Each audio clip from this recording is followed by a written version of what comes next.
శ్రీ మహాగణాధిపతయే నమః, శ్రీమాత్రే నమః. మాచిరాజు భక్తి ప్రేక్షకులందరికీ నమస్కారం. జూలై నెలలో మేషాది ద్వాదశ రాశులకి మాస ఫలితాలు ఏ విధంగా ఉంటాయో, నెల మొత్తం యోగించాలంటే ఎలాంటి ముఖ్యమైన పరిహారం చేసుకోవాలో, ఏ దేవీ దేవతలను పూజించాలో, జూలై నెలలో ద్వాదశ రాశుల వాళ్ళకి అనుకూలించే తేదీలేంటో, ప్రతికూలించే తేదీలేంటో, జూలై నెల ద్వాదశ రాశుల వాళ్ళకి ఎలా ఉండబోతోందో ఈ వీడియోలో మనం తెలుసుకుందాం. తదుపరి మీనరాశి. మీనరాశి వాళ్ళకి జూలై నెలలో మాస ఫలితాలు పరిశీలిస్తే, జూలై నెలలో మీనరాశి వాళ్ళకి నెల మొత్తం కూడా అనుకూలంగానే ఉంది. అన్ని రంగాల వారికి అన్ని విధాలుగా బాగుంది. విద్యారంగం బాగుంది, ఉద్యోగ రంగం బాగుంది, వ్యాపార రంగం బాగుంది. వృత్తి ఉద్యోగ వ్యాపార రంగాల్లో మీదే పైచేయిగా ఉంటుంది. ధనలాభం ఉంది. అనేక మార్గాల్లో ధనం సంపాదించడానికి చేసే ప్రయత్నాలు మీనరాశి వాళ్ళకి అద్భుతంగా కలిసి వస్తాయి. అలాగే ఆరోగ్య లాభం ఉంటుంది. అనారోగ్యాలన్నీ కూడా తొలగిపోతాయి.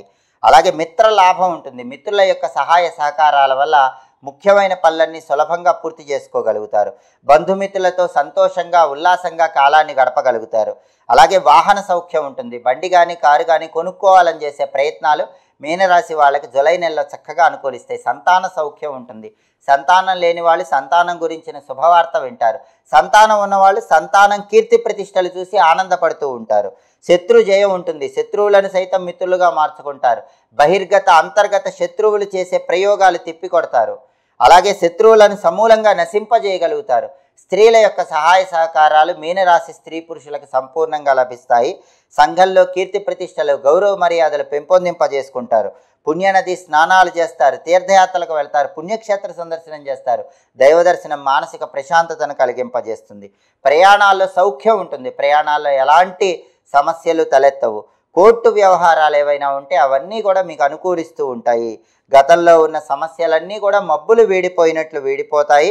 జీవనం ఉల్లాసంగా ఆనందంగా ముందుకు సాగగలుగుతారు. కాబట్టి మొత్తం మీద పరిశీలిస్తే మీనరాశి వాళ్ళకి జూలై నెలలో మాస ఫలితాలు చాలా అద్భుతంగా ఉన్నాయి. పట్టిందల్లా బంగారంలా ఉంటుందని చెప్పడంలో ఏమాత్రం సందేహం లేదు. జూలై నెలలో మీనరాశి వాళ్ళకి కలిసి వచ్చేటటువంటి తేదీలు 2, 9, 12, 16, 21, 27, 29 ఈ తేదీల్లో ముఖ్యమైన పనులన్నీ చేసుకోవాలి. జూలై నెలలో మీనరాశి వాళ్ళకి కలిసి రాని తేదీలు, ప్రతికూల తేదీలు 4, 7, 14, 18, 23, 25. అనుకూల తేదీల్లో ముఖ్యమైన పనులన్నీ చేసుకోండి. ప్రతికూల తేదీల్లో ఎలాంటి పనులు చేయకండి. కొద్దిగా మీనరాశి వాళ్ళకి గురుబలం తక్కువగా ఉండటం వల్ల, ఏలినాటి శని ప్రభావం వల్ల చిన్న చిన్న సమస్యలు ఎదురైనప్పటికీ అవన్నీ కూడా మబ్బులు వీడిపోయినట్లు వీడిపోతాయి. జూలై నెలలో శనివారాలు ఆంజనేయ స్వామి ఆలయ దర్శనం, గురువారం శివాలయ దర్శనం విశేషమైన శుభ ఫలితాలను కలిగింపజేస్తుంది. మీనరాశి వాళ్ళు దశరథ శని స్తోత్రాన్ని ఈ నెలలో వచ్చే శనివారాలు చదివినా విన్నా అద్భుత ఫలితాలు కలుగుతాయి. అలాగే ఈ నెలలో వచ్చే గురువారాలు ప్రదోష కాలంలో శివతాండవ స్తోత్రాన్ని లేదా దారిద్ర్య దహన శివస్తోత్రాన్ని చదివినా విన్నా అద్భుత ఫలితాలు కలుగుతాయి. ప్రతిరోజు కూడా శ్రీం శివాయ నమః, హం హనుమతే నమః ఈ 2 మంత్రాలు 21 సార్లు చదువుకోండి. గురువారం శివాలయ దర్శనం, శనివారం ఆంజనేయ ఆలయ దర్శనం మీనరాశి వాళ్ళకి జూలై నెలలో అద్భుతమైన శుభ ఫలితాలను కలిగింపజేస్తుంది. ఇవి మేషాది ద్వాదశ రాశులకి జూలై నెలలో మాస ఫలితాలు. ప్రతి నెలలో మీ మాస ఫలితాలు తెలుసుకోవాలనుకుంటున్నారా? అయితే మా మాచిరాజు భక్తి ఛానల్ తప్పకుండా చూడండి. మా వీడియోస్ మీకు నచ్చినట్లయితే మా ఛానల్ లైక్ చేయండి, కామెంట్ చేయండి. మా ఛానల్ వీడియోస్ 10 మంది మిత్రులకు షేర్ చేయండి. మా ఛానల్ సబ్స్క్రైబ్ చేసుకోండి. పక్కనున్న బెల్ సింబల్ నొక్కటం మాత్రం మర్చిపోకండి.